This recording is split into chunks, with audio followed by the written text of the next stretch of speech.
So hello and welcome everybody. Lucas Rockwood here. Today's show is called Dynamic Neuromuscular Stabilization, and I am joined here with Michael Rintala. Michael is a chiropractor in sports medicine and rehabilitation. He's a member of the PGA Tour Sports Medicine team, and he's an international instructor in the Prague School, which is new to me. And he teaches something and he practices something called Dynamic Neuromuscular Stabilization, which I'm excited to learn more about. Michael, welcome to the show. Thank you for having me. Yeah, go ahead. Oh, go ahead. Can you give people a little bit of context in terms of defining terms? I always like to start off with definitions. I know most people haven't heard of the Prague School and they haven't heard of dynamic neuromuscular stabilization. So just to set the stage for people.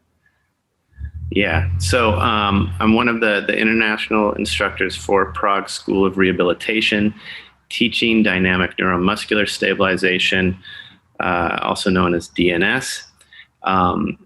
The concepts and principles of dynamic neuromuscular stabilization are based off of developmental kinesiology. That's the neurophysiological aspects of the maturing locomotor system during the first years of life. So DNS was created or kind of founded by Professor Pavel Kolaj, who is a pediatric physiotherapist. He holds doctorates in pediatrics and physiology. He is also head clinician for the Czech Olympic teams. He runs the rehabilitation hospital in the rehabilitation department out of Charles University in the Czech Republic. And with his experience, with pediatrics and with adults as well, and especially athletes, he formulated these concepts and principles of dynamic neuromuscular stabilization. So, what was your biggest difference in terms of, I've been in Europe now for 11 years and I've been outside of the US for 18 years, I guess. And so I always say that I feel more American every year that I'm gone, but it's totally not true. And so I really lose perspective when what has been your experience in the time you spent in Czech Republic and the time you spent in Europe compared to the US? Were there big differences in terms of approach to clinical treatments and patient and doctor agency advocacy, these kinds of things? Yeah. So one thing that I notice a difference between Europe and the West or America is, especially with Prague School of Rehabilitation and just their history, is their history or their reliance on observation and palpation. So more manual techniques, more observational techniques, compared to a reliance on technology, imaging, and which you see Western medicine or lean more towards the technology aspect of things, data and numbers. Whereas Prague School, their history, the founders of Prague School of Rehabilitation, there was the 40s and 50s, and they were in Eastern Europe. They were behind the wall. So, technology was not as readily available. So they relied more on diagnostic skills, again, observation, palpation. So that tradition seems to be more prevalent in the European approaches to rehabilitation and training for that matter than Western medicine. And that's one of the things, myself being a manual therapist, that attracted me to Prague School of Rehabilitation, as well as their approach, utilizing the knowledge of developmental kinesiology, the observing the maturing locomotor system of the infant during those first years of life. There's specific milestones where the child has a synergy and coordination of deep stabilization that allows them to reach higher and more unstable positions. So utilizing that knowledge, utilizing that observation of developmental kinesiology, Professor Kolage has developed specific assessment, specific active exercises, and you can see if this is a visual, there's a poster behind me illustrating those milestones. The point being, utilizing developmental kinesiology, utilizing the quality of stabilization that's achieved during those developmental milestones, is that we still have that hardwired, ingrained motor patterns that are facilitated with healthy central nervous system maturation during those first years of life. So we can still tap into those motor patterns in our central nervous system to help facilitate that kind of pure synergy, coordination, and timing of that deep stabilizing system, which then allows more efficient transfer of force and load throughout our body, throughout our kinematic chain. And when we talk about injuries and rehabilitation, and especially whenever we mention the word chiropractor, immediately we go to the lower back, right? And so I don't know what that represents for you, but in yoga land, 80% plus of people with injuries, it tends to be lower back related stuff. And even more specifically, it's like L4, L5, S1, SI joint, these kinds of things. And with that assumption in mind, when you take this approach with developmental milestones and helping people understand how they can perhaps see movement and things in a different perspective, I always think of child movements. I have 3 kids. I always think of like roll, crawl, walk, but I'm looking at that poster behind you. It seems like there's a lot more to it than that. Can you help people understand how these developmental milestones are not just arbitrary, but they're actually laying the neuromuscular connections and the groundwork for functional movement and joint stabilization and injury prevention and things like this? Yeah. So when the infant is first born, their central nervous system is immature. Structurally, they're immature as well. If the central nervous system matures in a healthy way, then there's certain periods of time during those first years of life where the combination of an ideal environment, meaning that the child has an environment where it can explore, find different points of support, as that central nervous system matures and those motor patterns are facilitated, which enable it to attain that deep stabilization, meaning the coordination of the diaphragm, the pelvic floor, the entire abdominal wall, and the management of the intra-abdominal pressure that's created by that group of musculature, then we see that ability to attain that quality of ideal points of support, ideal deep stabilization. And as that infant matures, we get to those higher, more unstable positions, eventually standing and walking. And, I referenced the poster behind me and that you can see, and you mentioned with yoga, if you look at a yoga, the asanas, you see glimpses of those developmental milestones, those developmental positions that are attained at certain points within those asanas. So by utilizing how the infant develops, how they attain basic points of support, if we can help facilitate that in our adult patients or in our clients, or if we are specific yoga poses, you can integrate the quality of support function, integrate the quality of activation of the diaphragm and stabilization to achieve better alignment, lining up the pelvic floor, the thoracic diaphragm, the orophacial diaphragm, which then taps into those central nervous system patterns and actually facilitates an unloading or uprighting throughout the spine. So this happens naturally during development with the right environment, with that ideal central nervous system.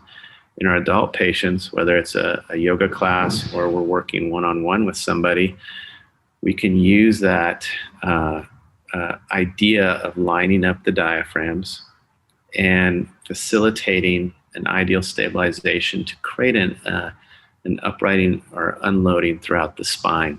And if we do that, we also can create ideal positioning throughout the kinematic chain, so throughout the chain of movement, which then provides ideal positioning of the joint structures.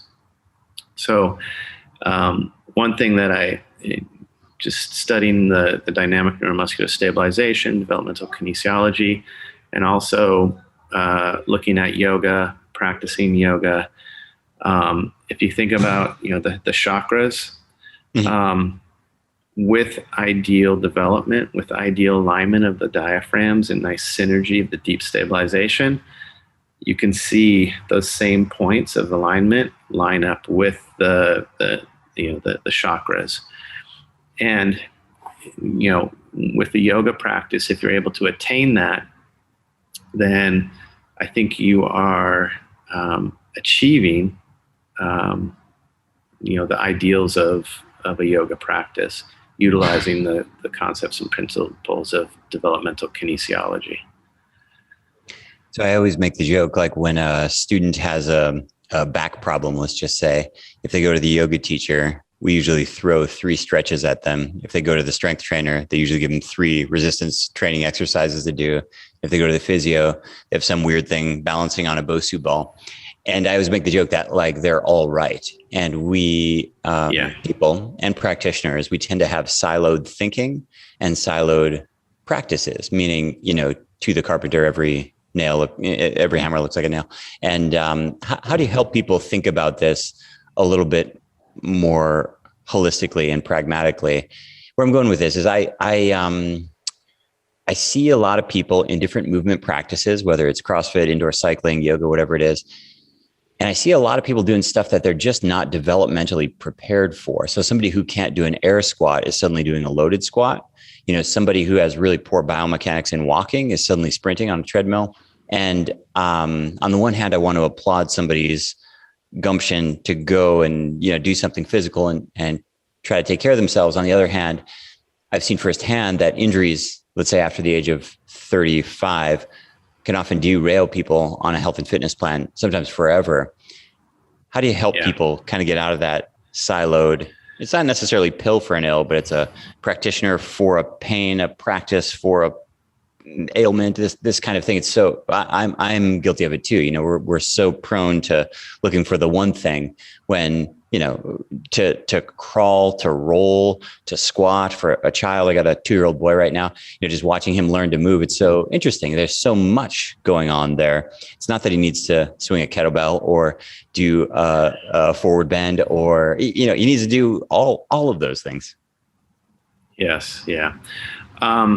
So within those different silos, you do see everybody is right in their own way. Yep. And they're trying to approach it. They're trying to help the person with, if it's an injury or if they're trying to improve, their performance, their movement performance. The one thing in common they all have, all of that goes back to, you'll see aspects of their approach in developmental kinesiology or ontogenesis, which is the study of motor function or motor development after birth. So what I like about DNS is that you can take these concepts and principles, you can utilize the assessments and the active exercises and easily integrate them into whatever your approach is. And the key aspect, if we take low back, for example, the key aspect is not the strength of the core, but that synergy, coordination, and timing of the integrated stabilizing system. Again, the musculature there that I mentioned, the activation of the diaphragm. Within that context, if you're focusing on the efficiency and that quality of that deep stabilizing system, then you can enhance the strength training. You can enhance the yoga technique, the yoga positioning. That synergy, coordination, and timing of deep stabilization has a functional capacity, meaning there is a certain amount of either load, endurance, or speed that your central nervous system is going to be able to manage and maintain that quality. If you exceed that functional capacity, you go into what we call the functional gap. And that's where we fall into compensation. And when we're unable to maintain that efficiency or that synergy, then we go into compensation, which usually means overloading our flexor and extensor musculature throughout the movement chain, which then often leads to overload in the transitional areas throughout the spine. So lumbar sacral region, thoracic lumbar, or cervical thoracic junction. So again, taking yoga as an example, you can see people will get into the positions, but in order to get there, if they don't have the flexibility, if they don't have the strength, they'll fall into a compensatory pattern to reach that, that position, or what they feel that ideal position is. And when they're doing that, they fall into the functional gap, then they overload those transitional areas. And that's why you often see yoga, tennis, soccer, whatever it is, the prevalence of low back pain, the prevalence of cervical and thoracic pain as well. But that can also radiate into the extremities, shoulder, hip, knee. So if we can facilitate that quality and that efficiency of deep stabilization and improve their capacity to maintain it, then we keep them away from falling into that functional gap. And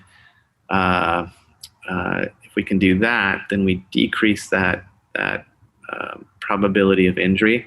And we help to facilitate durability and longevity. So it's,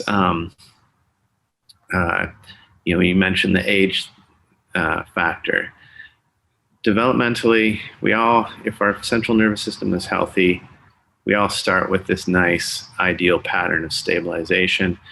Granted, when we're infants and when we're toddlers, we have more flexibility, our head proportion, our limb length is different. But those same motor patterns are what we have as adults. As adults, we do things to compromise that. Postural habituation, sitting, computer, whatever it may be, repetitive movements, again, sitting, computer, the mouse, or if we're an athlete, the repetitive movements of running, repetitive movements of yoga. So the postural habituation, repetitive movements, past injury, all that compromises that synergy, coordination, and timing. And if that's compromised, that decreases our capacity. And then we more easily fall into that functional gap, which then can lead to the injuries that we see as we tend to go to as we age. But again,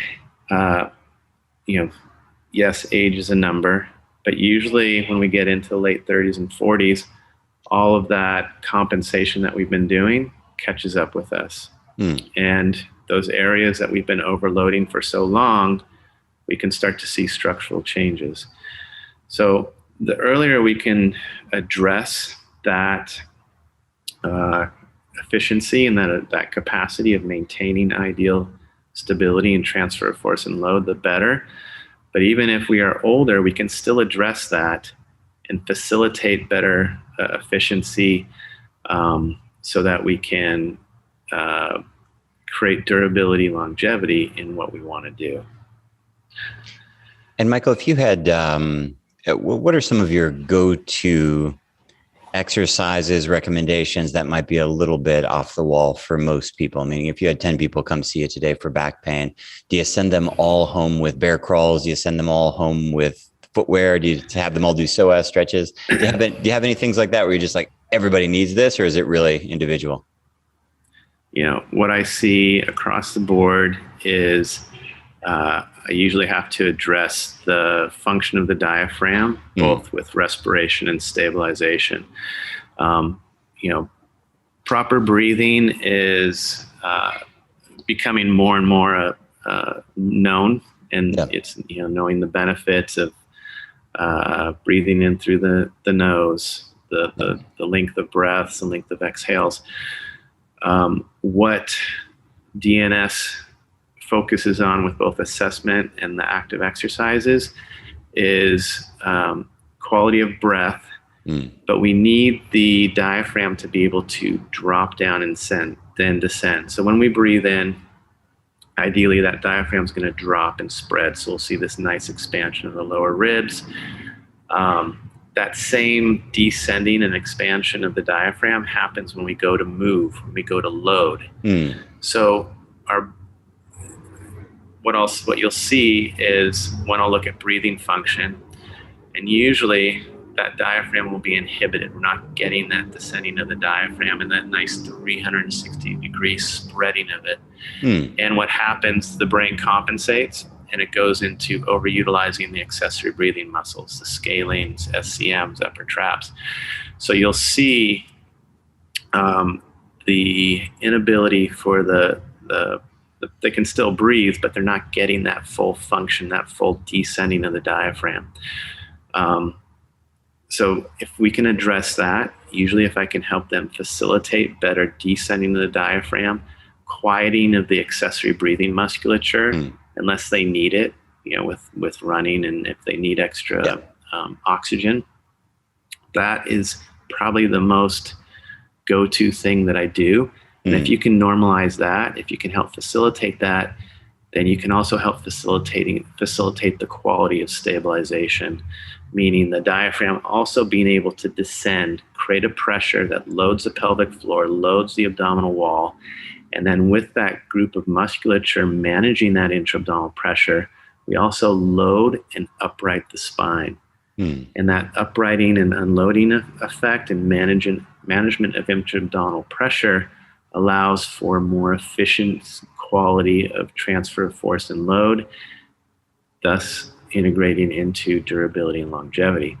The trick though, so we have the respiratory pattern, we have the stabilizing pattern of the diaphragm, but the brain also has to coordinate between those two. If I'm running, I need coordination between respiratory and postural function. And I also need to then coordinate with the accessory breathing musculature. So there's a lot going on. And usually people fall apart there with that coordination of respiratory and postural function. So that's usually a primary focus. I need that coordination before I go into loading and movement and more dynamic positions. And when somebody comes in, when somebody has pain, people are always most motivated the day after they get an injury. But let's imagine somebody's had, chronic lower back pain for years, and then suddenly it's come to a head for whatever reason, whether it's age or athletic related aggravation. What is a realistic time frame? Not for somebody who wants to be pain free, but for somebody who really wants to. Let's forget about even like correcting the problem, but getting back to a place where they're in charge of their spine. Right. Of course, it's going to be highly individual, but just to set a little bit of expectations for people who are listening to this today, who are nursing a lower back problem or some other injury that they haven't really thought about in terms of, what kind of journey am I on here? What kind of time frame do you help people think about? So a lot of it depends on their cortical function. By cortical function, I mean body awareness. Yeah. So when I'm working with them and assessing, and I start cueing the facilitation of that ideal activity of the diaphragm, people have different body awareness. If they have good body awareness, usually they get it within a minute or two. meaning they can feel that descending of the diaphragm. They have that awareness to activate the deep stabilizing system. So if they have good cortical function, good body awareness, like let's say usually athletes, high-level athletes, usually you're looking at 3 to 5 weeks, and they change that pattern, and they facilitate more capacity and more efficiency. Yep. The general population, usually I see, 4 to 6 weeks, sure, maybe a little bit more, maybe 8 weeks. Those with poor body awareness takes a little longer, and it takes more creative cueing, positioning. Sometimes we'll use different reflex points and loading points to help facilitate that pattern. So, but usually I'd say generally 4 to 6 weeks to change the pattern, to really ingrain it. If you're consistent and you have the repetition and the awareness with the exercises, the breathing, the stabilization, the specific active exercises that we utilize according to the knowledge of developmental kinesiology, to really ingrain that pattern to where you don't have to think about it and it becomes just part of you. There's usually anywhere from 6 to 9 months. That doesn't mean you have to be with me. It means you need to have a daily practice of quality movement, quality breathing function. That's great. And just one last question before we wrap. What is the biggest misconception that people have about back problems, back pain in general, when you find people coming in where you just, go to the back room and roll your eyes? Like what is the recurring theme that kind of drives you nuts? Yeah. Whether it's cortisone shots or whether it's some gizmo or gadget, or what kind of things like grind your gears? So, if people have imaging of their back and they see disc pathology or structural changes, they get caught up on that. If you can change the environment that the structure lives in, meaning the efficiency of deep stabilization, then the structural stuff you're seeing just becomes secondary. It's not necessarily a limiter. Yeah. So, and then everybody also thinks of, with low back, I have to get a stronger core. Right. It's not a strength thing. It's more a coordination, timing, and synergy of that deep stabilizing group of musculature. You can get stronger, but you want that strength to work for you. If you're strengthening the compensation, you kind of accelerate the overload. In this case of, this example of the low back, you're accelerating the loading, and you're usually going to accelerate the pathology. So the misconception that strength is the answer, again, it's more of the awareness, the coordination, the synergy and timing of that deep stabilization that if people can focus on that and integrate that, they can address their pain, address their function. And again, I always come back to that durability and longevity of efficiency of movement. Great information, Michael. For people who are in Southern California, how can they find you? And for people who want to connect with you in different parts of the country, different parts of the world, how can they find you online? There's my social media. My Instagram is Rintala Movement Flow. My website, rintalachiro.com. Those are probably the two easiest ways to see me and contact me. Or just Google my name, and that stuff usually comes up. So sounds great. Well, I appreciate you coming on. And for everybody listening, we'll link up to all of Michael's socials and website in the show notes. Michael, thanks so much, and let's keep in touch. When I first started practicing yoga, the biggest challenge for me was flexibility. I couldn't sit cross-legged on the floor. I couldn't extend my arms above my head. Everything was just so uncomfortable because I was so stiff. And I was in my 20s, so my body was fully formed, obviously, as most of you are. And it puts you in a very different position. If you're an adult and you have major stiffness, major imbalance, The traditional yoga advice to just keep coming to class for a lot of us is just not enough. It's not that it won't work for mobility or flexibility, but because a typical yoga class includes strength and balance and breath work and so many other things, flexibility is number 4, number 5 on the list. It'll certainly help, but it can often just take way too long, or at least that was my assumption. If I just kept going on the path that I started back in my 20s, I figured it would take me 3, 4, maybe 5 years to be able to cross my legs and sit in a squat and lotus. And that was just too depressing. I couldn't really accept that. So I went on a mission and started researching. Didn't get a lot of love from my yoga teachers, meaning they didn't like this idea of flexibility training. So I went to other places, martial artists. I talked to gymnastics teachers, dance practitioners, and very quickly I learned it's not that complicated. Flexibility is not that complicated. The way to open your body is through long hold passive stretches. It's really uncomfortable. It's a process I call gravity yoga. I have been teaching this in workshop and class settings now since 2007, and just about a year and a half ago, I started certifying teachers in gravity yoga. Our teachers work with 2 different types of clients. One is they'll work privately to help somebody like a triathlete or a new mother, or even somebody who doesn't do any exercise at all, but they have an imbalance from working in the service industry or from carrying around a kid or whatever it is.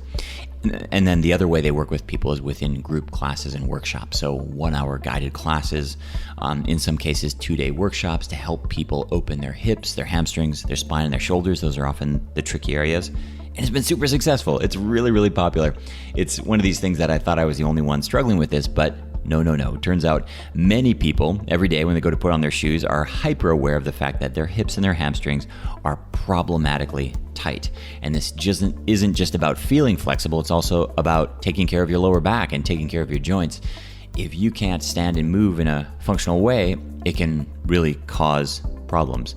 Imbalances in our body are one of the leading cause of back pain and knee problems. Even shoulder issues can derive directly from imbalances, and this is where gravity yoga comes in.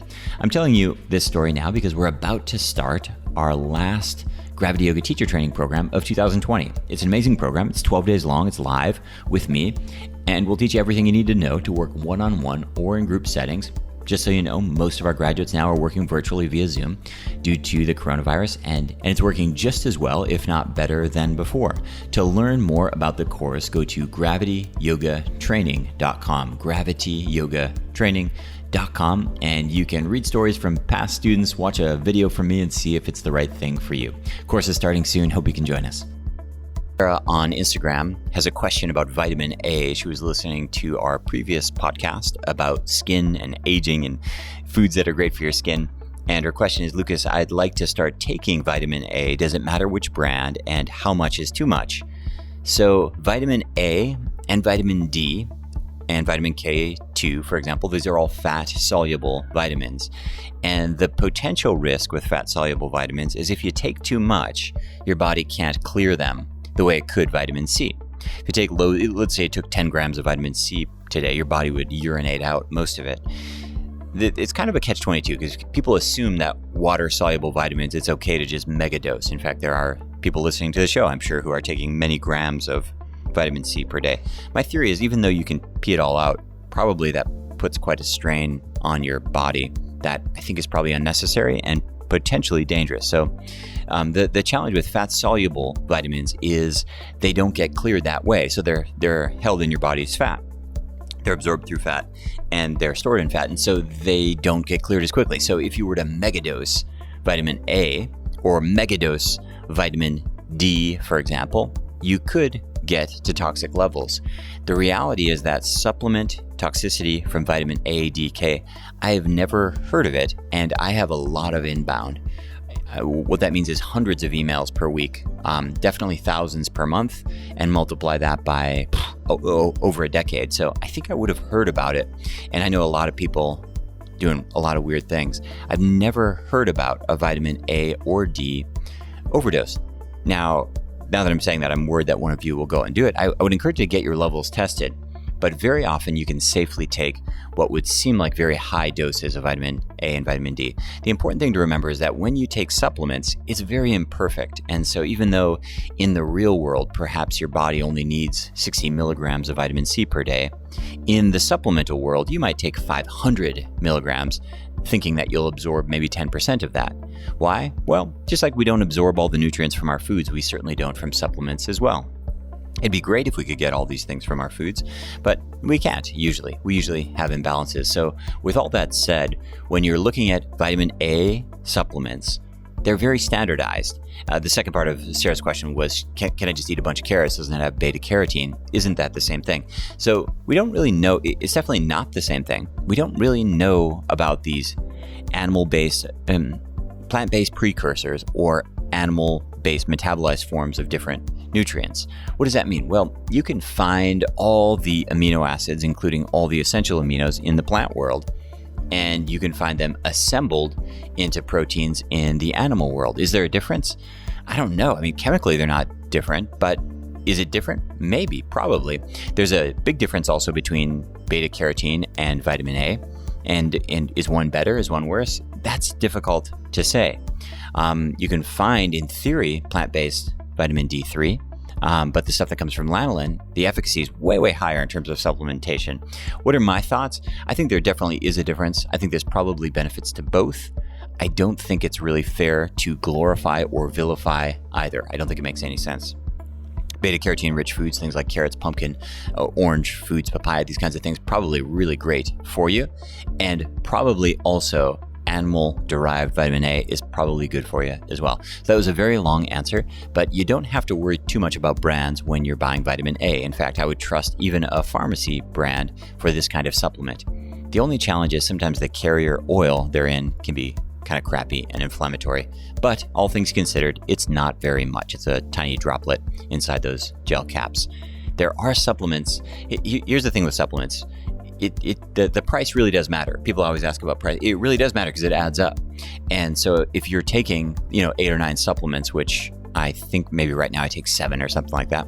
At different times I take different things, but right now I think I take about 7. It adds up pretty quickly. For me, it's a couple bucks a day. And so, we have a family at different times. There's 5 or 6 people in the house. That's a lot of money, right? It adds up pretty quickly. And so you can't go buying premium quality. And the other thing that's challenging is all the marketing companies want to tell you that their stuff is the best. And sometimes that's true. Sometimes it totally doesn't matter. Like if you're buying magnesium, it's kind of like buying chalk. You can buy it from pretty much any reputable GMP brand. That's going to be fine. If you're buying something like fats, like omega-3 fats, well, that's a different story. But when you're buying vitamin D, vitamin A, I wouldn't worry so much about the brand. Even something like a Walgreens or a CVS, I think you're in the US, those branded vitamin A could work. And in terms of dosage, people are usually taking 5,000 international units or more per day when they're using it on a supplemental routine. Now, for sure, get your blood work done. For sure, be eyes wide open. It is certainly possible to overdo it with vitamin A, but I think there's a greater risk in not supplementing than in supplementing, and I'm fairly certain the data backs that up. Hope that's helpful. Sarah. Instagram has a question about back pain. She says, Lucas, my lower back has been hurting pretty much about the same time that I started working from home. I thought it was my chair, but I switched to a standing desk. It got a little bit better, but it's still not working very well. Do you have any ideas what could be wrong? Back pain is challenging. They say something like 80% of the population will have a pretty major back pain issue at some point in their life. I think that's probably true. Anecdotally, I think that's probably true from what I've seen working in yoga for all these years. What does it cause? The majority of the time it's going to be down in the lower back region, which usually means L4, L5, S1, so lumbar 4, 5, S1. It could be a facet joint, it could be intervertebral discs, it could be even lower down, it could be your SI joint. Usually what's going on is some type of compression on a really simple level, and then some type of impingement. And so the way to think about compression is if you go over to your shoe rack right now and flip over your oldest pair of sneakers, you'll see that the soles are somewhat compressed, often in an uneven wear pattern. So for me, for example, I tend to supinate a little bit, which means when I look at my shoes, the outer edge back heel is slightly more worn than the inner edge back heel. This kind of thing happens with your spine. And when it happens in your shoes, if you let your shoes go for a long time, you might start to feel pain in one side of your heel. You could develop tendonitis. I'm using this analogy just to help you think about your spine holistically. this is very much how things happen.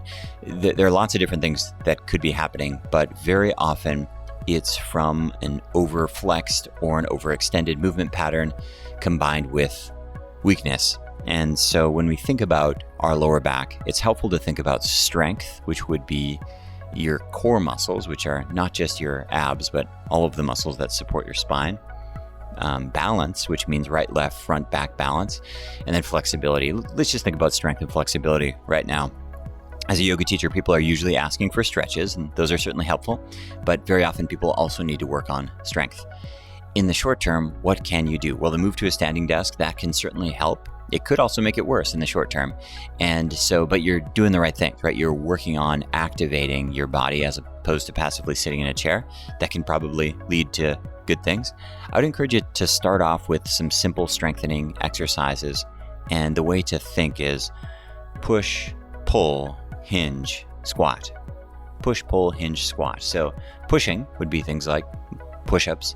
Hinging would be something that looks somewhat like a deadlift, a sumo squat, or anything where you hinge forward and pick something up. So, and then pulling would be pulling on a yoga trapeze, a TRX, a pull-up bar, lifting a kettlebell up off the ground. And then squatting, well, you get the idea there, but air squats are really quite effective. But if you push, pull, hinge, and squat on a regular basis, that can make a huge difference for strength. And I like those because almost all of those you can do with body weight. The pulling one is a little tricky. You need something to pull on. But if you can find something around your house, like a kettlebell, a dumbbell, a strap, a yoga trapeze handle, a TRX handle, something like that, you can start to integrate strength. I can't emphasize enough how effective it can be to start very gentle, very, very gentle, just body weight, 3 sets of 10, just to start getting strength in that area and really to test yourself. And here's what you do. Think about it like a gluten tolerance test or a lactose tolerance test to see if you can handle this. After you do these exercises, let's say you do 3 sets of 10, push, pull, hinge, squat, and you do 3 sets of 10 of each of those. The next day, you give yourself a tolerance test. How is my flexion, my forward fold? How is my extension, my back bending? What about side flexion? Go through movements and see, has it improved? Has it devolved? How are things going? Are they going direction positive or direction negative? And then from there, you can start to make some choices and some decisions. Now that sounds like quite a lot of homework, I realize, but unfortunately, it's really the only way to deal with chronic low-grade back pain, which it sounds like you have, is to self-assess, try some new things, and see if you can overcome. Think about strength, balance, and flexibility. Hope that helps. Thanks for listening to The Lucas Rockwood Show. If you enjoy the podcast, I have 2 asks of you. Number 1, share the show on social media with your friends and tag me. My handle is @LucasRockwood. Number 2 is please leave a rating and review in whatever app you're listening on. And last but not least, before you go, if you'd like to be on my mailing list, every week I send out information about the podcast, behind the scenes stuff, announcements of online classes and special events. I email about once a week. You can do that at yogabody.com/sign me up. And right now we have a free breathing worksheet on that page as well. It's yogabody.com/sign me up. Thanks so much for listening, and we'll see you next week.